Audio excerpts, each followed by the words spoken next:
Upang makapaghiganti sa pagtataksil ng mag-ama, hindi lang hinubad ng babae ang kanyang tunay na singsing pangkasal. Tumawag pa siya sa Akademya ng Abasyon, nagdesisyong sumali sa training camp para muling buhayin ang kanyang karera sa pagpapalipad. Mula noon, tuluyan na niyang tatalikuran ang mag-ama. Sa araw ng kanilang ika-10 anibersaryo ng kasal, palihim na sumakay ang babae sa eroplano ng lalaki. Nais siyang sorpresahin, ngunit hindi inaasahang natuklasan ng babae. Ang lalaki pala ay kasama ang anak nila at nakikipaglandian sa babaeng tuso. Lingid sa kanyang kaalaman, bago pa man isilang ang kanilang anak, may relasyon na ang dalawa. Nang magkaanak na sila, palihim na isinasama ng lalaki ang anak nila para makipagkita sa babaeng tuso. Kaya naman sa isip ng bata, ang tingin niya sa kanyang ina ay masama, at mas gusto niya ang babaeng tuso. Kahit na sa araw ng ika-10 anibersaryo nila ng babae, dinala pa rin ng lalaki ang kanilang anak para makasama ang babaeng tuso. Pero mabilis dumating ang karma, aksidenteng napindot ng lalaki ang isang buton sa eroplano, na nagdulot ng sakuna sa himpapawid bago akala niya'y mamamatay siyang puno ng galit. Ngunit hindi niya inaasahang sa muling pagmulat ng mata, nabuhay siyang muli 1 taon ang nakalipas agad.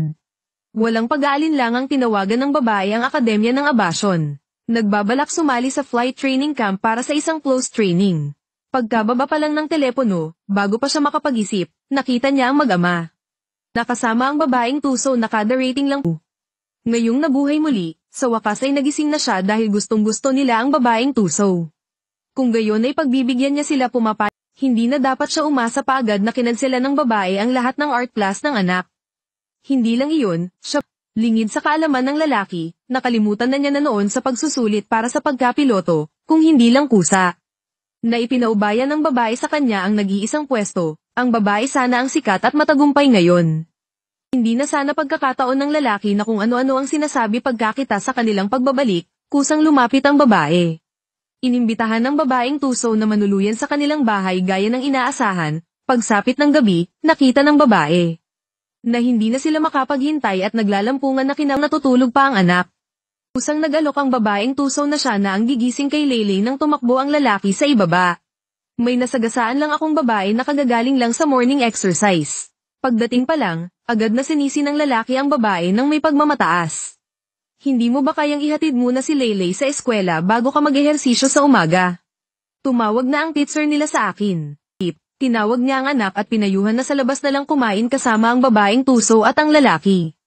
Nang makitang palagi siyang itinutulak palayo ng babae, hindi mapakali ang lalaki. Sinabing pagkatapos ng kanyang flight mamayang gabi, uuwi siya para kausapin ng babae pagkaalis ng lalaki. Initigan ng babae ang tahanang ito na matagal nang wasak, wala nang anumang nararamdamang pananabik sa puso. Buong bigat sa dibdib na binitiwan ng kanilang mga singsing pangkasal. At buong tapang na piniling umalis pagbaba ng lalaki.